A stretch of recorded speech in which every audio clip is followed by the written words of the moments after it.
You can be a meme team and not care about winning, but you do need to stay in the DPC to keep that content rolling, don't you, Jenkins? You do. Yeah, that is important. You know, there's no bias here whatsoever, but you know, I do believe it's pretty good to have Team Bald in the Div 2. I think, you know, a lot of fans out there ravenous for more Gork and Excalibur and Rajik's content, you know. So I think it's good. Draws the eyes, you know. Yeah. We don't want them to get relegated. If you support the tier 2. Mira got you, Effie got you on that Rajik's pronunciation, huh? She actually didn't. I Really? swear to God, I think 30 seconds. I heard somebody pronounce it that way many years ago, before my time, when you were at Join Dota. You know, those days. Somebody said it. I don't know who it was. Old days. Might have been Effie back then, actually. He says he actually prefers Rajik's. Oh, God damn it. Why? Got it. Why? Please. But I don't think he cares. He didn't really seem to care one way or another. Yeah. In my opinion, Dota players just don't care about a lot of things other than playing Dota, which is pretty cool. Yeah. Well, it can be both good and bad. That's a form of apathy. Yeah. But big fan of apathy. I know you are. Both? Very apathetic person with the emphasis on pathetic. Yeah, for sure. What I'm not apathetic towards is being a Leshrac who gets free mana from an IO all game. You just get a free game. And then on the other side, you also got a Storm Spear who has a mana battery in the Keeper of the Light. We got some easy mode mids going on this game for Limp and Excalibur. Yeah, they're both going to be getting some love here. Easy game. Limp also gets the spell amplification. Oh yeah, oh yeah. That's pretty nice. This is probably the most broken IO combo that currently exists with this new iteration of IO. I think you want heroes that actually care about the spell amp. Do you think it's how important is it to get the shard on IO for this specific duo? I think other duos is whatever, but critical, this one, critical, like 100% critical. I mean, it makes IO, you know, lifesteal a ton, which gives the same healing to the Leshrac, and the Leshrac's gonna have a Bloodstone. It's basically the only hero in the game that uses the new Bloodstone, which is giving you double lifesteal. I mean, it works in too many ways. Like it's just there are too many factors where it's just solid. So I actually can't even think of any other hero that really likes to build the new Bloodstone other than Leshrac. And there's not many heroes that really work with the IO shard like Leshrac does. Like Death Prophet's another one that you can consider. Would Bristleback like it? I haven't actually seen. I haven't seen a single Bristleback go for it. Probably, if Bristle was more of a pick. I mean, you see it very infrequently these days. Yeah, pretty much just the cut. Because yeah, Scourge McDuff. Yeah, and I know the panel was talking about, you know, Gork possibly playing Bristleback, but it's a very specialty thing these days, and even in pubs you really don't see it that much. It's got a very low win rate. What do you think about this aggro tri-lane? Because they're going to be doing Ixen playing the Mars here. So they're not actually doing Death Prophet support, which is probably what a lot of people expected this to be. Would be like Mars plus Keeper of the Light and then a 5-position Death Prophet. Instead, they're going aggro tri-lane. They're actually making this core Death Prophet. Why? Yeah, I mean, I think this makes sense. Like, you know, anytime you have a Luna, a tri-lane is always pretty nice because you are just giving 3 heroes this insane damage from the aura. And then Coddle obviously is going to be constantly pumping people with mana and blasting them. It's very easy to hit 3 heroes. If they do a tri-v-tri, like Coddle's going to destroy. But why Mars as a support in the tri-lane versus Death Prophet? I think you want Death Prophet. Oh, he doesn't have Time Walk. I was like, he's going to be fine, but he is not. No Time Walk for another 3 seconds, so he's just dead. First blood goes to Pablo. Yeah, super long cooldown on one. Oh, that's a solo kill. That is a solo kill. Looks like he managed to hit him with the lightning towards the end. Just in the tower. Yeah. I think probably Storm versus Lesh is one of those matchups that I would imagine it's probably Lesh favored. Like Storm, he's not a melee hero exactly, but he gets pretty damn close to the creep wave to do his stuff. Lesh is just going to hit every lightning on him. It's the same way like the Lina matchup goes, right? Yeah. With Storm Spirit. For sure. Not super happy with it. No. So that is very unfortunate because this aggro tri-lane seems to be going fairly well. Yeah. 7-1 on Aqua. He's not having a great time. No, he's not. And in the safe lane, you know, our Death Prophet's going to... He's not farming all that well. It's decent, 10-3, not bad, but it's getting a lot of solo XP. I mean, that's awesome for a Death Prof. You get those Spirit Siphon charges, all of a sudden, you know, you're playing against 2 strength heroes in lane. Like, you suck both of them, they're never going to kill you. Yeah. Unfortunately, it is a 1v2, so while he's kind of staying alive, he's not necessarily getting the best deal. No, that's force farming perfectly fine. The trade-off of being able to shut down Aqua is probably worth it. Rajix does have a lot of magic wand charges. Yeah, he's debating with this.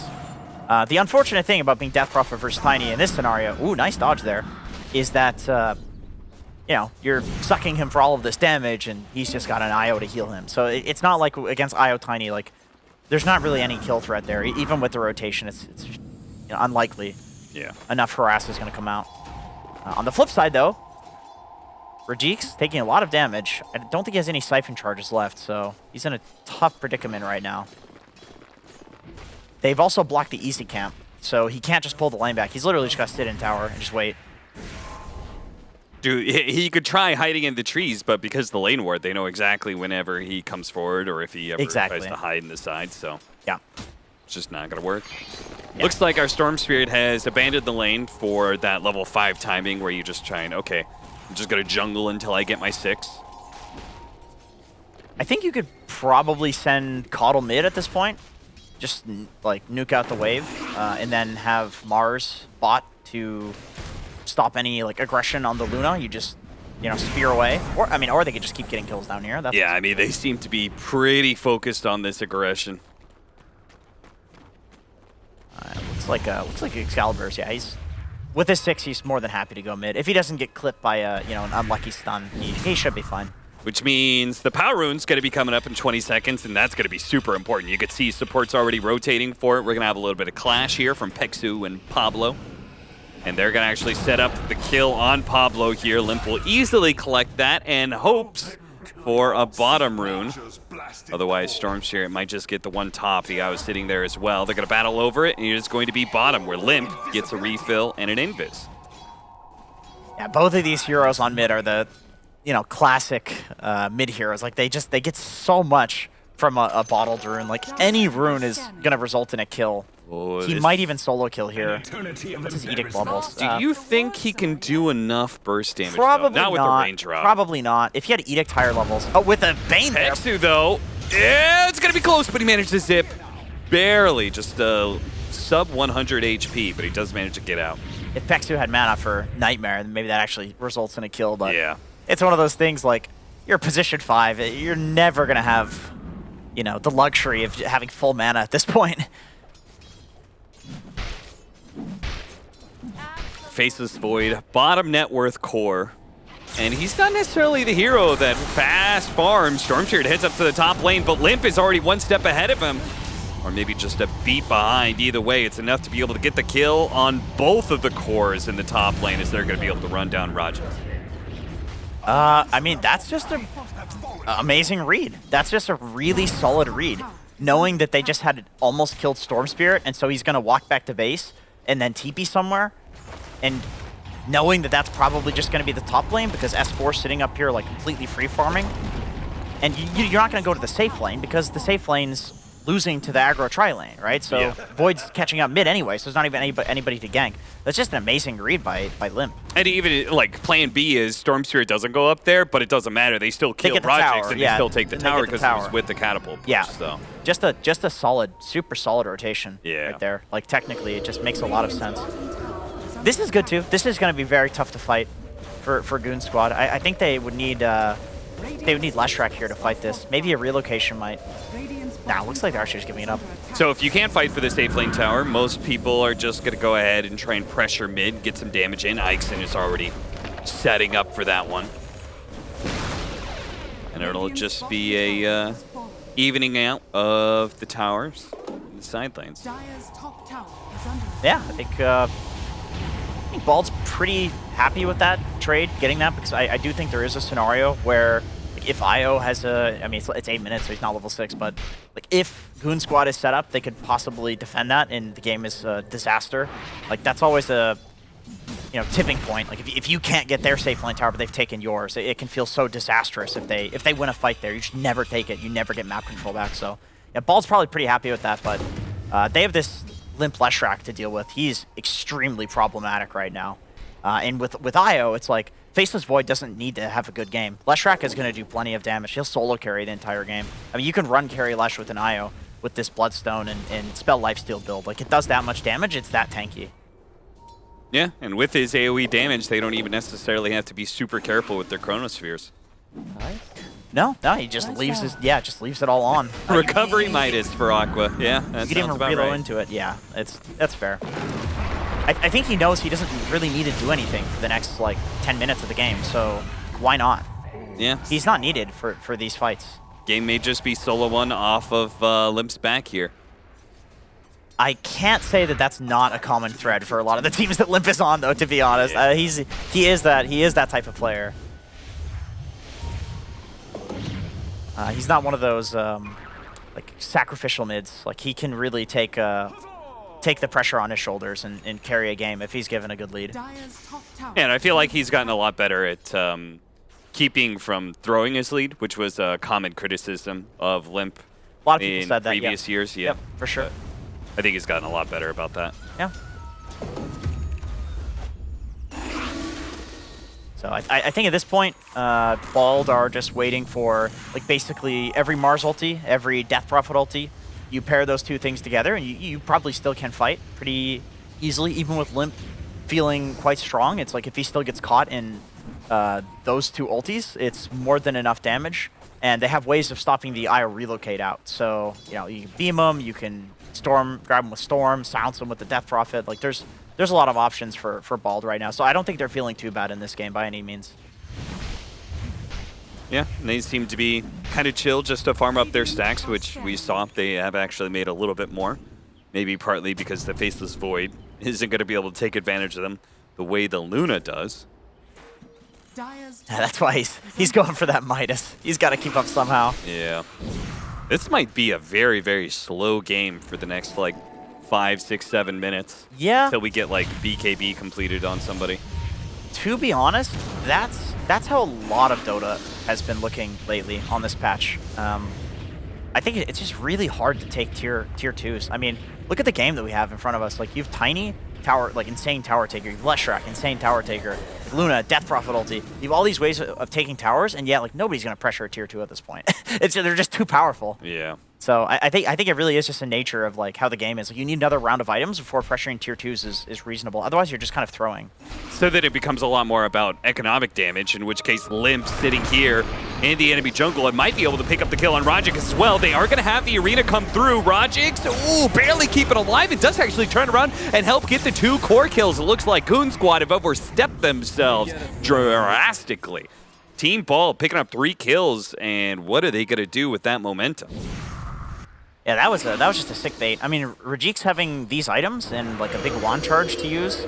He's actually got quite a lot of HP right now. 1600 at 12 minutes into the game. Just knowing that he can bait that, and Ixon sitting behind, getting that Mars ulti off. Like I said, I feel like with the Mars ulti paired with... Oh, there's Oh, that's a nice Chronosphere. They still have the TPs, though, to complete. Nick Scalper is going to be able to pick up the backside. Pex, who's already dead. The silence goes out in the Faceless Void. He gets caught. S4 actually gets speared into Rajik, so he will manage to get at least a rebuttal kill. But that did not feel good for Goon Squad at all. That was Chronosphere for a 1-for-2 trade. That's not good. Yeah, there wasn't really anybody there to deal damage. Limp he's got to be anywhere that there's a fight. Like, he's the only damage dealer right now. I mean, Tiny does some burst, but it's really not that much at this point in the game. I mean, compared to like a Leshrac's damage. So yeah, he needs to be there. I mean, Baldus, they're like super happy with how the last few minutes have gone. It's like, yeah, sure, you lose your Death Prophet, but like, holy hell, you get their carry, dude. And like, his ult was already down. Yeah, he's so tanky. Does he get healed by the Coddle ult? No, the ult was not on. Well, that's just some Spirit Siphon. Man, I can't believe Bald were like all there. Yeah. All 5 of them were around their mid-tier 2. That was probably... Goon Squad are probably grumbling about that one. You can see the Leshrac TPing in. By the time he gets in, the Chronosphere is already dead and he immediately gets silenced.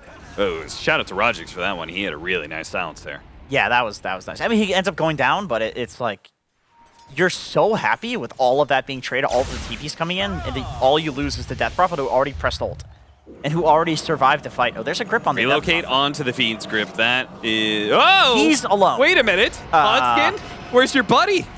Or as you would say, Bubby. I don't know what's going on with this. He might... No, he's dead. Okay, that's a bit of a debate. Bit of a debate from our IO there. For us. Oh, hopefully we'll get to see in a replay what happened to his partner. I'm not sure if they just walked in different directions. I can tell you if I'm playing Wisp plus Leshrac with my Bubby and I break the tether, he's livid. He's livid that I'm breaking the because if you're IO, that's all you got going for you is that guy that's tethered to you. Yeah, like, yeah. You're just living through them, and the least they can do is not break the tether. You know, that's how it feels. So you're saying it's Lim's fault? I'm saying it's probably Lim's fault. From my experience of the IO Lesh or the IO like any combo, it's usually the other guy that's because he gets to have fun and focus on like having fun and playing the game. Jinx is very dead. I don't think there's any helping him here. Nice little use of the Tumbler's Torch just to close the distance. Probably wasn't necessary, but a little style to help get that kill and even up the kill score 7-7, though Team Bald is feeling pretty good about this game. The mid tower gets denied, but it's the first mid tower to go down. Bald are also up by 2,000 net worth. They've got a Luna that's totally free farming, and if GoonSquad doesn't manage to make this four-man smoke work... Yeah, this is a miss. They did not get right what jungle he's in, but they do get wards down. So that could result in some future kill. Good read on Bald, knowing that was coming. I mean, maybe they didn't, maybe they did, but like they're just not there. But they're still farming. It's not like they're sitting in base, twiddling their thumbs or something. They're farming perfectly fine. Rajik's rushing BKB too, so. We were just talking about the, BKB first item is good on so many heroes. It is, yeah. It's I don't see why you would get anything else because you get to a point in the game. It's 6 seconds. It's not like that's short. Yeah. It's enough to last a whole fight. So, yeah. All of the other alternatives in the game, I think, have also just been mega nerfed. Like Elon Disc, for example, super nerfed. Yeah, I wasn't a big fan of that time change. Like taking it down from 10 seconds to 9, I'm okay with, but bringing it up from 5 seconds to 6. BKB is already, it's the quintessential Dota item. Yeah. Like, that and Blink Dagger are in literally every single game, every single patch. As S4 should be able to get the toss, well positioned to be able to pick up a monster kill. Now the arena goes down. So many Goon Squad are inside of it if they could get the right blast to follow it up. They do get some damage onto the supports, but Rajix, he's going to be a little bit late to this one. The relocate back out will complete, and it's just going to be Peksu who's going to be left behind here. So they will get a bit of revenge, but not really worth it. Goon Squad this time walk away with the better of the trade. Yeah, that's one of those fights where Gork's just a little too far up without his team there, just like a misread on the map that he could get initiated on there right in front of his tower. Like I can understand why he would feel safe there. He's right in front of the tier 1, right? Like he thinks these TPs can come in and save him, but unfortunately with like the staggering of the TPs, if he's the one getting gripped, who's doing the damage in the Mars arena? It's Death Prophet. He wasn't there. He would have to stagger his TPs and get there late in order to get there. So. It was just one of those awkward situations. And good read from Goon Squad that, sure, this guy's in his tier 1, but, we can kill him, man. He's not strong. Yeah, I think the fact that Goon Squad make that move, too, into their own safe lane, right? It's not usually an area that you want to occupy at this point. It feels bad to occupy it, but with the IO Lesh, I feel like that's why they can do it. Right. Because they're already farming the good areas that they want to be farming, while also being in these, generally shit areas. Because they're just farming the whole map. Yeah. That hero. I mean, that's why the hero is picked on every single TI. You can just basically do whatever you want in terms of map movements, and it's fine.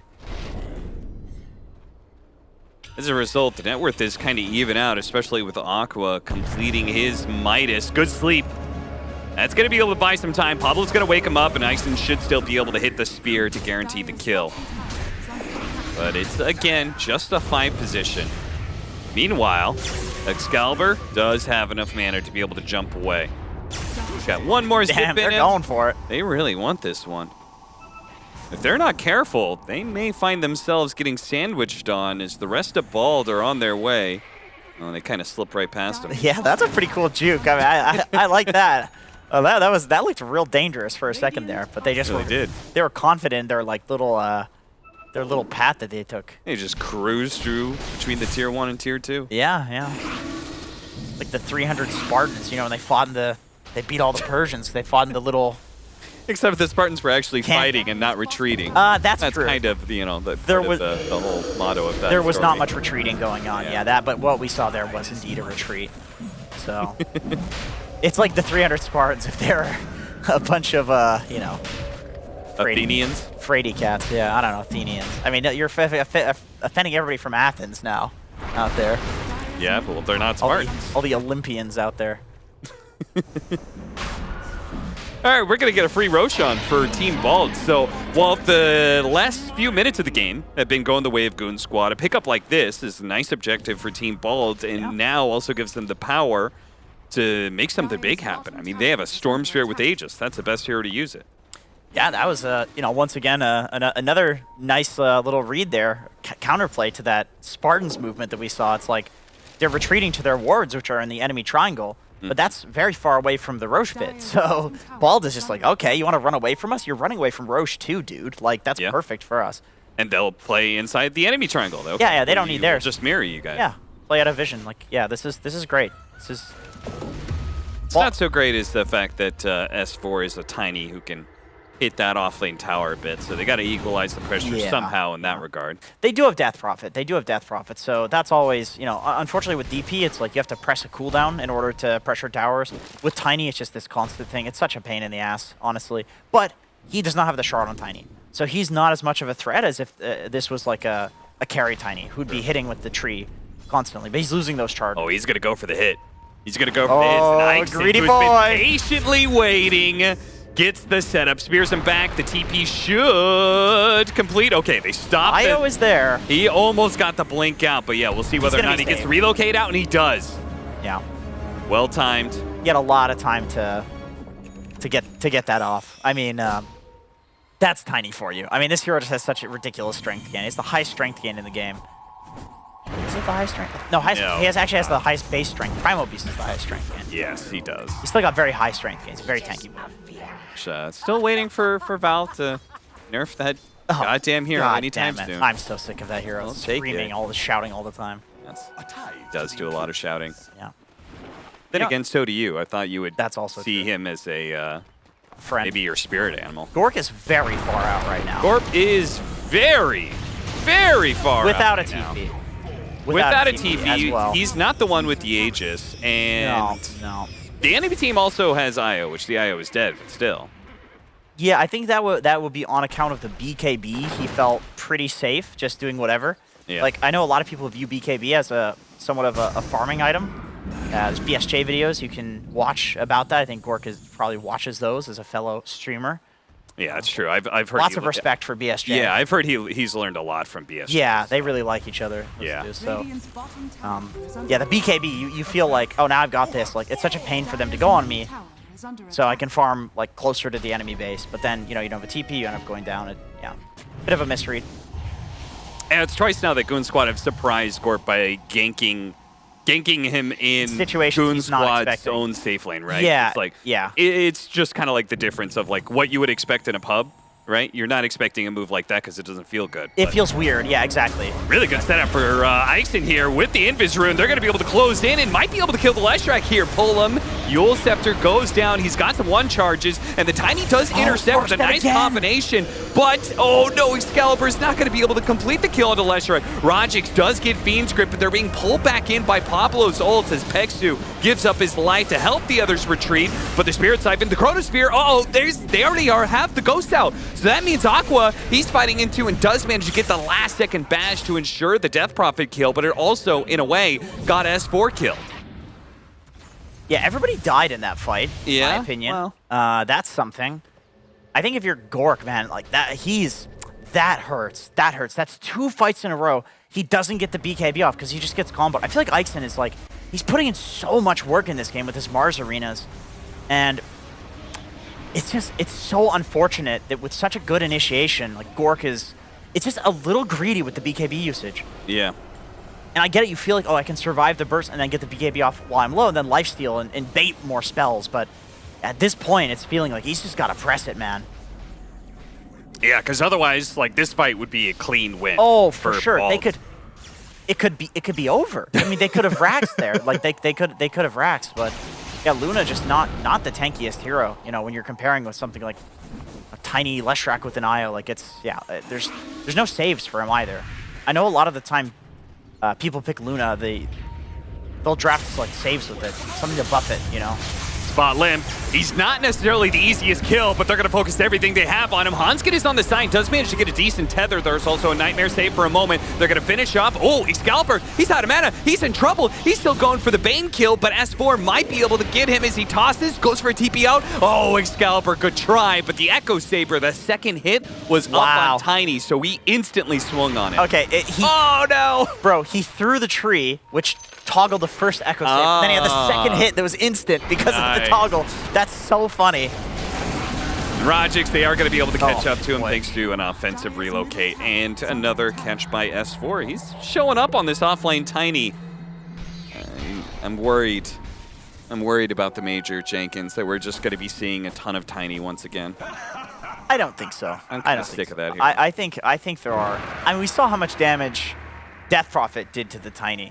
I mean, Death Prophet is another. She's another problem. Oh, that's a real serious problem right there. Let me tell you. But I feel like Tiny, there are answers. The only issue, and that we can see in this game, is that with the flexing of Tiny, then the counters matter less. Yeah, exactly. Because you counter it and you just flex it to offlane. It's like, who gives a shit? You've countered our offlane, or have fun. Yeah, yeah. Like our carry still, like it's a free Void game, you know. Or I mean, maybe it's not so free, but. And if it also turns out that 4-position Tiny is still viable, then, you know, all bets are off. Oh, no! That would have been a 6 spear down to low ground, but Ixon whiffs it, and now he's going to pay the ultimate price, the iron price. The iron price? Where does that come from? What is that? Pay in blood. What have you been reading? You pay in blood. Hello? S4? Where are you going with that one, bud? God damn! He was in, and now he's brought Hanskin to the party as well off of that tether, and they are both going to die, and the rest of Goon Squad might just fall as well. The Chronosphere does manage to go out, saving the Leshrac, and with that AoE damage, the Storm Sphere is going to die with it. He also managed to get some bashes in. They're trying to save him with the Arena, trying to finish up this Leshrac, who's so low. Self-fuels once again. Rajix is very close to dying as well, but Ixon finishes him off. Gorp is still alive, and they can turn that damage into Peg Suit. That's an easy pickup. It's just Aqua, who... Ooh, the animation halfway there, but couldn't stop the TP. Team Ball did buy back on 2 heroes for that. Yeah, they did. Definitely worth it. Definitely worth it. It's still a 3 for 4, I think it was, overall. Yeah, looks like it. So, yeah, good, solid. Oh, save that for the Storm. You know Excalibur wants that rune, buddy. Yeah. What's more concerning is you could see the damage that Aqua was putting out inside of that Chronosphere. He's actually becoming more than just a Chrono. Yeah, he's a hero now. That's it's not all riding on Limp to carry this one. I mean, S4's a hero too. Ixon, man, he is hunting. He's patient. Oh, this would be a big kill. They know he doesn't have BKB either. Oh no! Oh, that's rough. That one really hurts. Rough. I mean, shoutouts to Aqua for respecting the Caudal Blast that much. Because I think a lot of Voids will just get blasted and be like, who gives a shit? I mean, it's a consolation prize, but they do get Peksu. Yeah, well, he's a worthless position 5. Let's be real here. I'm not. Yeah, that's true. He's not playing a 5 Death Prophet, so he is pretty worthless. Yeah. Arena, not quite up. He does have 10 stick charges. He does manage to get the spear off. They also chain that stun with the Tiny. Ixon dies, but if they can win this team fight, it'd be well worth it. But Excalibur gets beaten to death by S4. Club to the head, and now Rajix, he's going to have to carry this on his own, perhaps, Gorp. He's going to just get bashed down, and now Rajix is trying to run down Limp, but he gets stunned, and now he will also get clubbed to death, just like the rest of them. Aqua with the Ultra kill. What if? Alternate history, Jenkins. What if their gank earlier on Aqua the spear connects. had landed? Yeah. That would. What a difference. There's a lot of what ifs. There's a lot of what ifs in this game going on. I mean, yeah, just. I mean, I honestly do think, like, okay, Aqua like, that's good for Aqua. That's good. That's really good for him to do that. Yeah. That's respecting the fact that he trusts that if there's a Caudal Blast coming in, it's not just a, hey, I'm messing with you blast, because that would be stupid. That would reveal the ward, right? That's dumb. So he respects his opponents that, like, this blast isn't for nothing, and he immediately jumps without hesitation. Like At the same time, I would ask, why did the blast go off before the spear initiation, you know? That's definitely possibly lack of discipline in this scenario. Yeah. Like he's whacking himself on the head after that one. That feels bad. But no player like makes a mistake like that. Like they've talked it. The moment it happened, he probably said I fucked up basically. Yeah. And that's all you could really do. For a team like this that doesn't scrim, you're not going to have the clearest lines of communication sometimes. Maybe your Hey man, I've watched their videos. They have got great clear lines of communication. Yes. Believe me. Yeah, shout out to, if you guys are interested, Excalibur did put out a video. Team comms. I think it was pretty innovative. No, I don't think so. Oh. I'm just kidding. It's good shit. It's good shit. It's really good. You should watch it. It's really funny.